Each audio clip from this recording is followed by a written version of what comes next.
YS Jagan కి BJP MP Purandeswari counter ఇచ్చారు. కేంద్రానికి లేఖ రాసిన వాళ్లు ఆత్మ పరిశీలన చేసుకోవాలన్నారు. వారి 5 ఏళ్ల పాలనలో అరాచక పాలన కొనసాగిందని, ఆ విషయాన్ని ప్రజలు ఇంకా మర్చిపోలేదన్నారు పురంధేశ్వరి. కేంద్రం సహకారం లేనిదే ఏపీలో అభివృద్ధి సాధ్యం కాదని, ఏపీకి కేంద్రం అన్ని రకాల సహకారాలు అందిస్తూనే ఉంటుందని స్పష్టం చేశారు. తప్పుడు ప్రచారాలపై ప్రభుత్వం దృష్టి పెట్టాలని కోరారు పురంధేశ్వరి.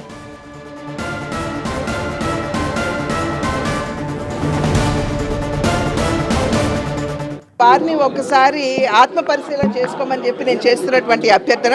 మరి వారు 5 సంవత్సరాల కాలం అధికారంలో ఉన్నటువంటి సందర్భంలో ఏ రకమైనటువంటి అరాచక పాలనని మనం చూసామో ప్రజలు ఇంకా కూడా మర్చిపోలేదు. చివరికి ఒక 16 సంవత్సరాల బీసీ బిడ్డని తన అక్క మీద ఎవరో దౌర్జన్యంగా మీదకు వస్తున్నారని చెప్పి అడ్డు తగిలితే ఆ బిడ్డని కాళ్ళు చేతులు కట్టి నోట్లో కాగితాలు కుక్కి పెట్రోలు కెరసిన్ పోసి అతని సజీవ దహనం చేశారు. అప్పుడు ఏమాత్రం కూడా స్పందించలేదు. అదేవిధంగా ఉత్తరాంధ్రలో డాక్టర్ సుధాకర్ గారు వారు గళం విప్పారు అని చెప్పి, అంటే కరోనా సమయంలో ఆక్సిజన్ ఇదంతా కొరత ఉన్నది అని చెప్పి కేవలం గళం విప్పి ప్రశ్నించారు అని చెప్పి వారిని ఏ విధంగా ఇబ్బంది పెట్టారో మనందరికీ తెలియనటువంటి విషయం కాదు.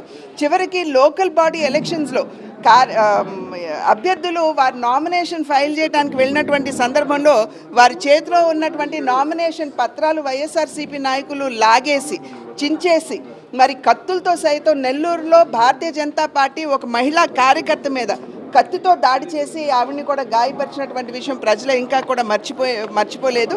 కనుక లేఖ రాయటం కాదు, ఒక్కసారి గుండెల మీద చేయి వేసుకుని రాసినటువంటి వారు ఆత్మ పరిశీలన చేసుకోవాలి. రాష్ట్రానికి అన్ని విధాలా కూడా కేంద్ర ప్రభుత్వం, భారతీయ జనతా పార్టీ నాయకత్వంలో ఉన్నటువంటి కేంద్ర ప్రభుత్వం తన సహకారాన్ని అందిస్తూ వచ్చింది అనేటువంటి విషయం మనకు సుస్పష్టంగా అర్థమవుతుంది. అదేవిధంగా ఏ కార్యక్రమం తీసుకున్నా కూడా కేంద్ర ప్రభుత్వం యొక్క సింహ భాగస్వామ్యం లేకుండా రాష్ట్రంలో అభివృద్ధి ఇప్పటి వరకు జరిగినటువంటి దాఖలాలు లేవు.